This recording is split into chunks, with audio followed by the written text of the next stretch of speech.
once again, once again, we come to the point where we have to do a soapbox. And this is probably not going to be necessarily as contentious as the last one we did. Also probably not as important. But it is one that I wanted to talk about. So, this last game, I got distracted by... The cat? The cat, yeah. Anyway. The cat is just gonna be our co-host. That's fine. That would get more... He screams a lot, so it would be good. Too many cats? Yeah, Ray already said that because she had both cats on her desk. Great, that is too many cats. Cool. So, this last year, I played quite a few games, and I had recently compiled them into something that a few people might have watched, which was the best to worst list from 2020. And there were some really good ones, and then there were some that were at the bottom of my list, and you can probably guess what some of them were. One of them was Dark Alliance. The new one, obviously, not the original Baldur's Gate, Baldur's Gate Dark Alliance. This one I think is branded as Dungeons & Dragons Dark Alliance, so that it has some difference, but let's face it, if you saw Dark Alliance, you'd probably assume that it was related to the previous one. I did when I saw it. I was like, whoa, they're making another Dark Alliance game? Or you would probably, not be mistaken if you thought that it was going to be a reboot or like a remaster of the original Dark Alliance game that came out. Now, we can talk a little bit about the original Dark Alliance before I get into this, but I think basically what people should know is that it was set in the Dungeons & Dragons universe, but it was similar to Diablo. It was similar to the hack-and-slash ARPG that Diablo was, where I go around, I break a lot of barrels, and I also, hunt a lot of very large rodents of unusual size. Yeah, it was similar in that aspect, except it was PlayStation 2. Oh, yeah. When those ones came out, so it was slightly different, but it's, here, choose one of a few characters, and they have their abilities, and you can equip them with their armor and weapons, and here's the storyline, and go do it. Yeah, and it was pretty straightforward. If I remember correctly from that one too, though, a little different than Diablo, you were moving in a more linear fashion, like through each chapter as you went along. I don't think there was a lot of backtracking to like previous locations. No, I don't think there was any backtracking. There was, I think you could revisit some locations. There was New Game Plus. I think they did they? Maybe that was just me doing wishful thinking. Dark Alliance 2 had 2 bonus characters you could unlock. Oh, okay. So maybe that's what I'm thinking about. Yeah. For Dark Alliance 2. Yeah. So there was some stuff like that, but it was a little different. I think everybody, though, the general consensus that was a pretty good version of like that Diablo-style ARPG. They did a pretty good job with it. Yeah. Yes. So anyway, people were probably pretty excited when they said that they were going to do a new Dark Alliance game. I was. Yeah, so let me tell you why you probably shouldn't have been. And I wasn't. And why I'm not. Yeah, exactly. I don't know if you actually got a chance to play the new one at all. I haven't played it. I looked at it and went, oh. Yeah, well, I'll tell you about my experience playing it, because I actually did, and I would say that overall, I probably put about 15 hours into it, honestly. Okay. It was not an inconsiderable amount of time, maybe 20. But let me kind of explain what this one is. This, all right. So, the essential title, before I get into this, of the Soapbox, I was calling "Destroying Your IP for Fun and Profit," and when I first saw this, and I had even seen some pretty negative press about it, I still thought, well, it's on Game Pass, and I would like to try it to see what the problem is. I want to actually play it to get an idea of... Because sometimes, maybe this is just me, but even if I know a game, or I've heard a game is bad, I will still, if I have the opportunity, want to play it to kind of define why. Yeah, I have a similar take on games, but the opposite way, where if a game is so well received that everyone gushes about it, I will refuse to play it until the hype of it dies down. Yeah. That's a perfectly reasonable thing to believe, because I think people do get swept up in the moment on these things. Similarly, when there's a real negative, when there's a game that I might have been excited about, let's say Cyberpunk, and people have a real negative impression, I usually wait a while, but I'll still want to play it. Right. And at some point, I might talk about that, because that particular game, I've been playing a lot more than just on stream, so I'll talk about that at some point. But so Dark Alliance, the way Dark Alliance works now, prefacing this with, I don't necessarily mind when they change games up or change mechanics, but I wasn't a big fan of how they laid this out. They start you off with one of 4 characters. They're very famous characters from the. They are the 4 series. characters from Ari Salvatore's Dark Elf trilogy and the extended book series that made Drizzt Do'Urden famous. Yes, and The character of why everyone wants to play a Dark Elf that is not your quintessential evil as hell Dark Elf. yeah, and to be honest with you, the first character that I tried playing, I figured would be Drizzt. Probably one of the, I would say, arguably the most famous D&D character out Yeah, he is probably the most famous D&D character. Yeah. Out there. So you have him. He's an assassin. I also played Caddy Bree. He's an assassin? In this one, he's supposed to. I think they label him as an assassin. He's a ranger. Yeah. He's not even a ranger. They statted him out Yeah. in the 3.5 Forgotten Realms campaign setting book. He is 10 levels of fighter, 3 levels of ranger.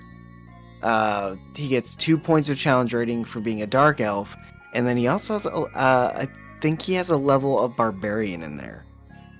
That sounds interesting, actually. Caddy Bree, I think, is technically called a fighter. But seems like she would have actually been statted for a ranger, because primarily she's a ranged combatant. Yeah, you can make a ranged fighter, it's fine. Yeah. And then the other 2, I think one is a paladin and one is also a fighter class. But I think they're all pretty much fighter barbarian classes then. Because Yeah. Brunor is definitely your fighter. He's wearing heavy armor, he's got a shield and a hammer because he's a dwarf. Yeah. And then Brunor should be a barbarian. Yeah. Wolfgar should Wolfgar. be a barbarian. Yeah. Does he get to throw his hammer? Yeah, I didn't play Brunar. Sorry. Oh, or Wolfgar. Okay. Well, But I think so. Wolfgar. I think I said Brunor.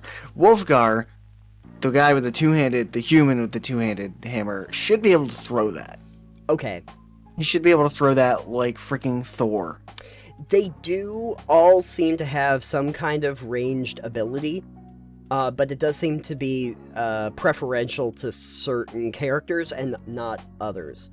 Yeah. They also all have some like special abilities, but something I was very surprised with by that list that we were just talking about is that it doesn't seem particularly varied in the kinds of characters that you play, especially because this is potentially a multiplayer game where you can have many characters. You would think maybe they would have a cleric or something in there.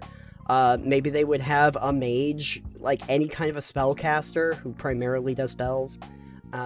They just don't, which is kind of odd. But I don't know. If it was Baldur's Gate, there was a bunch of characters that I remember from like the Baldur's Gate games that could have fit the bill for that, but they didn't use any of that. Anywho, point is, the way the structure of this game works is you have a hub world.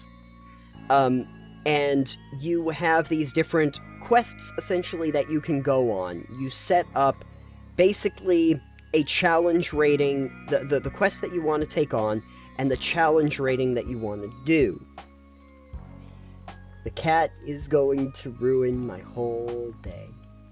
Bitch, just ignore the cat. Okay, just ignore. Too many cats. The way they set this up is that you have a hub world. And you can buy stuff from the vendor and stuff, whatever. And then you go to this little table, and it shows you a map and different quests that you can take on, and they're all like campaigns that are in 3 parts.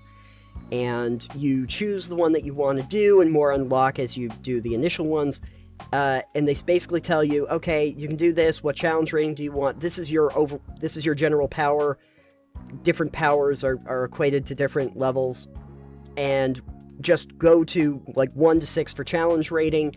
Okay, great. And then step into the light, and you'll go to that particular quest piece. Okay. Okay. Yeah. So you go into that quest area, and you basically start getting into a very linear quest line. Not a lot of exploration. There are some off-the-beaten-path places where you can go get chests and stuff. And then you get to essentially fighting arenas that are set up throughout the world, and you have to battle the monsters that are there.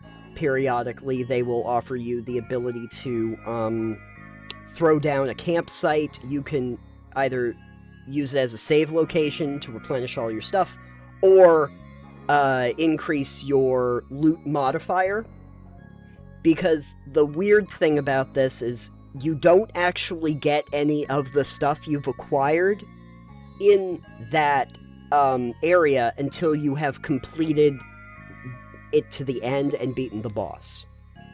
So once you've beaten the boss of that area, this big thing probably takes you, I don't know, maybe 15 minutes, 20 minutes or something for one of these areas. Once you've done that, anything that you've acquired is now acquired for you. And also your experience and everything like that. Up to that point, though, you don't get anything, so if you bail, you're left with nothing. It's kind of an all-or-nothing system that way. Okay. And it's in third-person action sort of setting, and it can be multiplayer. If, however, something kills you, you'll keep the stuff that you had acquired so far, but they'll kind of throw you back to the last save point, essentially. And you go back, everything's back, you gotta battle through it again, over and over and over again. First time I did this, I thought to myself, well, we're gonna just go for broke. And I decided to do the highest level I possibly could, level, challenge rating 6. Way out of my weight class, I have starter equipment, I'm level 1. There you go. But I'm curious, because I've heard about some of the flaws in this game, and it makes me wonder if I can exploit that. Okay. So I start... What flaw specifically? Well, I'll tell you. Okay. Okay, good. Because it is the first thing that I encountered on the first quest line. Now, I should mention that primarily everything that you have to deal with here are basically goblins, trolls, and ogres. There's not a whole lot of variety in enemies, but those are pretty much... That's a big gap in power difference between those. There really is. But anyway, so I'm going up against the challenge rating 6 goblins pretty soon after I get into this first piece. You kind of go down a little thing, little path, avoid the ice because you die instantly if you hit the ice, apparently, unless you're near a warm spot. There's a whole thing. Anyway, jump over a bridge, and you see this little encampment, and there's some goblins in it. And you can attack them. So the thing that I was going to exploit, and I can tell you that it is exploitable, and if you had more patience, you could probably utilize it better, is that the enemies in this game decide that they will aggro you if you step into, like, their arena. They will come after you. If you, however, step outside of it, they instantly forget you exist and go back to their starting locations. So I tried this with Drist and did some ranged attacks. The problem, of course, is that with my starting equipment and them being such a high level, the amount of damage I was doing to them was so minute, and I had to Yeah. like step back in the arena, and then they go, "Oh, there he is," and they start running at me, and then I just get right out, and they go, "Ah, he's gone," and they go back to the thing, and I'm just Wow. chucking as many as I can, and eventually I'm starting to think to myself, well, I have some special traps, maybe this will go a little faster, and I get in there, and I realize that they like smack me a couple times, and I die. So I was like, maybe, you know what, screw it. I'm just going to go to the baby setting and just do one, because I want to see what this thing is, because I'm not going to have the patience to do this for the entire thing. Right, that's the thing I have about exploits. There's so many exploits in games that look really fun, take a lot of setup and patience I don't want to deal with. Right, and I started to realize, like, I tried challenge rating 3, which was a little bit out of my class, and I did a little bit better there, got cut through a couple areas, but then when I realized I keep getting kicked back to my original starting point and have to deal with it all again, I was still not interested in it. But that actually led me to find another interesting little exploit I guess you can use in the game, is that for the majority of combat experiences, you can basically just run past the enemies. Assuming that the doors are unlocked. There's a few areas where you have to battle somebody to get a key so you can unlock a door. But beyond that, most of them, if you just run, nothing hits you. You just run past them, and they go, "Get him!" And they never do. And of course, the second you get outside their arena, they go, "Ah, he's gone," and they run. They go back to their starting location. I have video footage, because after I realized Drist wasn't working for me, I went to Caddy Bree, because I thought, well, if I'm gonna try ranged combat, I'll go with the archer. There's video footage I have of me as Caddy Bree standing on a ledge right outside the essentially the battle arena with a bunch of these like little goblin dudes just standing there. And they haven't seen me, because I'm technically outside, and just going, and just, I have a combo over 200 just doing this continuously, because they are not, they don't care. They literally just don't care. And then, oh, yep, killed him, move on. Just unlimited arrows, just keep on, just keep on going. And the only thing you have to worry about is that your stamina meter will go down if it goes to broke.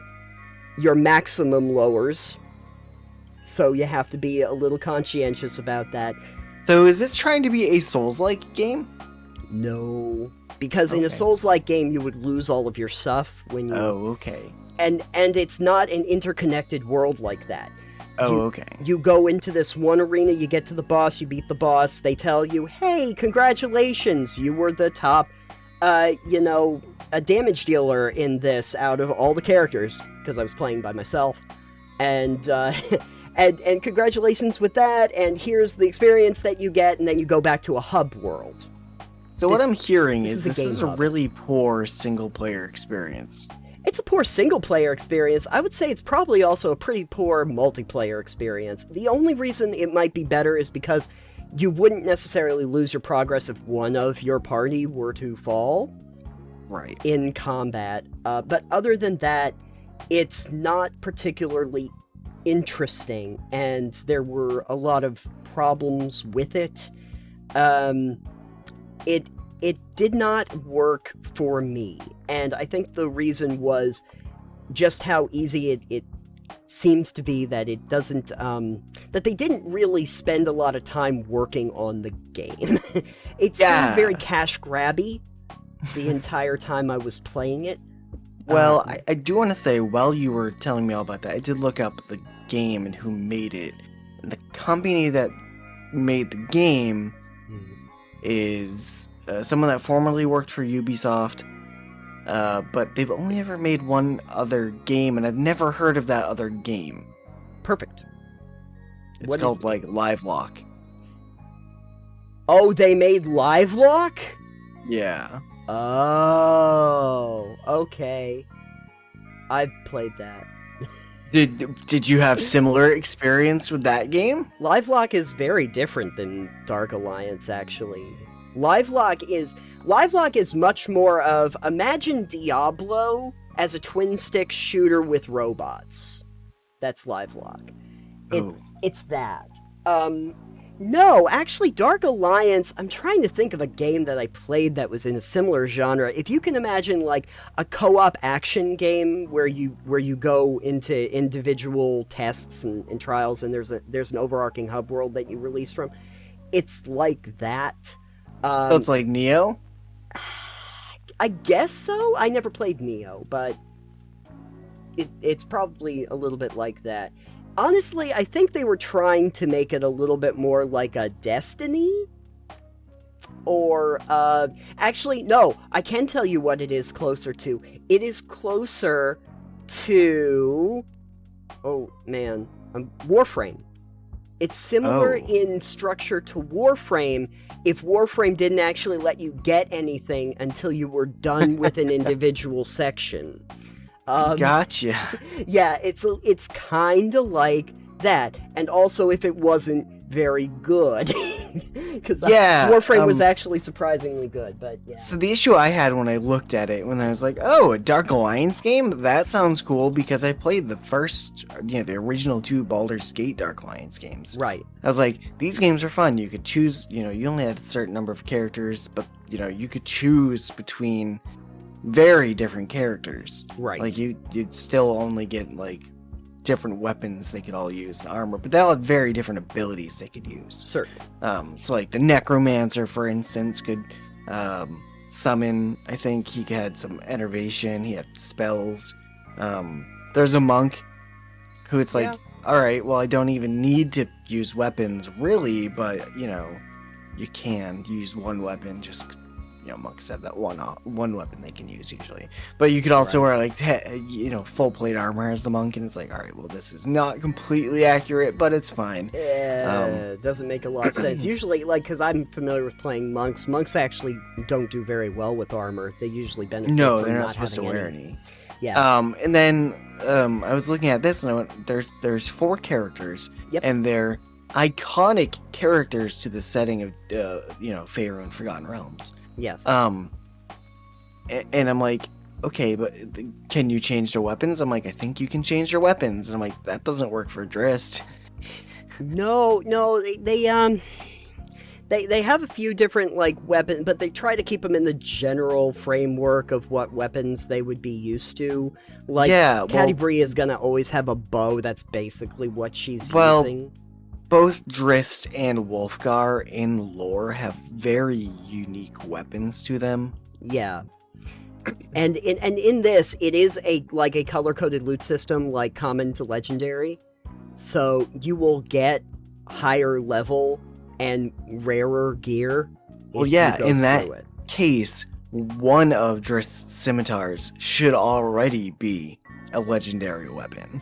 Right, but obviously, because they need to do the balancing and make progress, they don't do that. They just Which is why you wouldn't use iconic characters who have equipment that is also very iconic to them, and symbiotically is, if you think of the weapon, it is them. Right. Like, when you think of the name Icing Death, you think that's a scimitar that is wielded by Drist Do'Urden. Right. It is a Frostbrand scimitar. It is the bane of anything fire-based. Yeah. The armor, since you brought that up, is also very interesting because there are basically just a few sets of them, and they are all set-based. There are no one-off pieces. I don't like when games only make set-based armor pieces. Right, because what they do is they say that if you have 3 pieces or 5 pieces or 8, I think, something like that, you get bonuses for having that number of pieces for each set. But all the way from amulets to your weapons to all of that, they are all based on some kind of a set. So I see the iconic stuff in this. There is another game I was playing that does the exact same thing. And I'm like, I think it's actually Assassin's Creed Valhalla. Oh, do they do that in Valhalla? where it's Okay, your armor all has different, like, not every piece of armor, but most of them have like sets. So you have more than, got it. on their own, they're essentially useless. Like they Right. have their armor rating and whatever stat they've got on it, but like unless you're using these pieces of armor as a part of a set, it's not worth mixing and matching them. Right. Right. And in a lot of cases, I'd prefer to get armor that I can go, oh, this piece helps with this specific thing. This piece helps with this specific thing. Right. So you can have Right. like, all right, well, I only need like 2 pieces of the set Yeah. to get this ability, and then I can do whatever else with my armor, or I can wear like 2 pieces of another set. I like that because it Sure. means you can have better build variety. Right. They do that with Baldur's Gate, Dark Alliance, I should say, because it's not Baldur's Gate Dark Alliance. But they do it with the new Dark Alliance, where there's a certain bonus that you get, and then a certain bonus you get if you have a higher one. So I guess they're thinking that if you had like half the pieces were of one set and half the pieces were another, you'd still get something from it. But literally, like there isn't like a piece of equipment that I saw that is not attached to one of these like 6 or 7 sets. And they're kind of specialized for certain things. Like one is going to be really helpful for poison and acid and stuff like that, and one of them I think is more for like range combat, and one of them is for certain enemies and stuff like that. So they try to specialize it in that way. They even, just to make it a little bit more convenient, tell you with the different campaigns what set of armor is going to be most beneficial to you for that particular campaign, interestingly enough. But in general, that's the framework, and it did feel like they were going for the commodification of this a little bit more. The idea of trying to create a multiplayer experience that like they could sell as almost a live service, like a co-op sort of thing. And they wanted to slap Dark Alliance on it, but yeah, I'm kind of wondering what Wizards was thinking when they were like, yeah, we'll give our IP for all of these major things, just all these really famous characters, to a studio that's only made one other game. Yeah, and I don't necessarily know if I'm gonna criticize the studio. Well, I mean, I'll criticize the studio for the fact that they really needed to figure out some of the mechanics of this a little bit better, and how it was set up. But I am curious about why Wizards wanted to go this route with Dark Alliance. I mean, there really wouldn't have been... I don't think anyone would have really complained if they just did what they did with the original Dark Alliance and just made a game like that, even if they wanted to do it like in a third-person action perspective, but have like a continuous world that you're going through instead of like a hub world and going on missions and that honestly structure. Yeah, like I didn't really care for Neverwinter too much. Okay. The MMO one. Oh yeah, Really? I played a little bit of that. Yep. I don't think I really cared for it. I think it's free, right? It is. So is Maybe I'll Star download it again sometime and I'll Yeah. try it again. So is Star Trek, which was made by the same people. Oh, was it? Okay. Yeah. But like, I could see a almost Assassin's Creed like game that they would do with D&D and the Forgotten Realms and the Baldur's Gate, Waterdeep. That the Sword Coast, where everyone does everything, and D&D is in the Sword Coast. Right. Right. Except for everyone who hates the Sword Coast because it's so everywhere. Yeah. But I think a game, like, not because I really love Ubisoft's formula, it's very much the same cut and paste thing in every single game now. But if it works, it works. But something like that, where it's like you make your character and you can choose your class, or you can multi-class, and then here's your open world experience and tons of radiant quests and stuff. I think that would be great for a D&D game. Oh, yeah. A D&D, like Fallout or Skyrim type game would be fine. Oh, yeah. Yeah. I don't know why that hasn't happened. Yeah, I mean, pretty much, if you just took... I'm trying to think what Assassin's Creed game probably fits best for the D&D. Maybe Unity? No, that's too recent. Well, actually, maybe the first one actually like original Assassin's Creed, because that was set during the Crusades. But the thing about it is that if you just took the assassin out of it and put Dristan there, and it was still the same functional moveset, but with his weaponry and everything, tell me people aren't gonna buy that. Like, that seems like, you reskin the whole world as basically Baldur's Gate, and you put the characters, and you can have multiple characters, and maybe some of them are better at the acrobatics part of it, and others are better at the assassination part of it, and whatever. And you could have your legendary weapons, you could have your special weapons they're trying to get. There could be a quest line to go and get your, unique weaponry and stuff like that. But anyway, that's a nice game that we're making right now, but that's not the game we got. No. The game we got is very much, you aren't jumping so much. You're walking along these paths, encountering groups of enemies, battling those enemies, then more enemies pop up when you think you're done. And you go through that. Occasionally you'll go off the beaten path to get a skill point or whatever, but again, you don't actually acquire them until the very end. And you don't level up in the actual missions. You have to wait till the end, and then you get all of that so that you can do it when you go back to the hub world. There's one guy that trades with you. There's a chest where you can collect all the stuff that you did in the last battle. You can use a bunch of gems that you harvested in the missions to upgrade your weapons and increase its levels a few times. Some pretty bargain basement things, and a lot of stuff that you can exploit if you'd like to.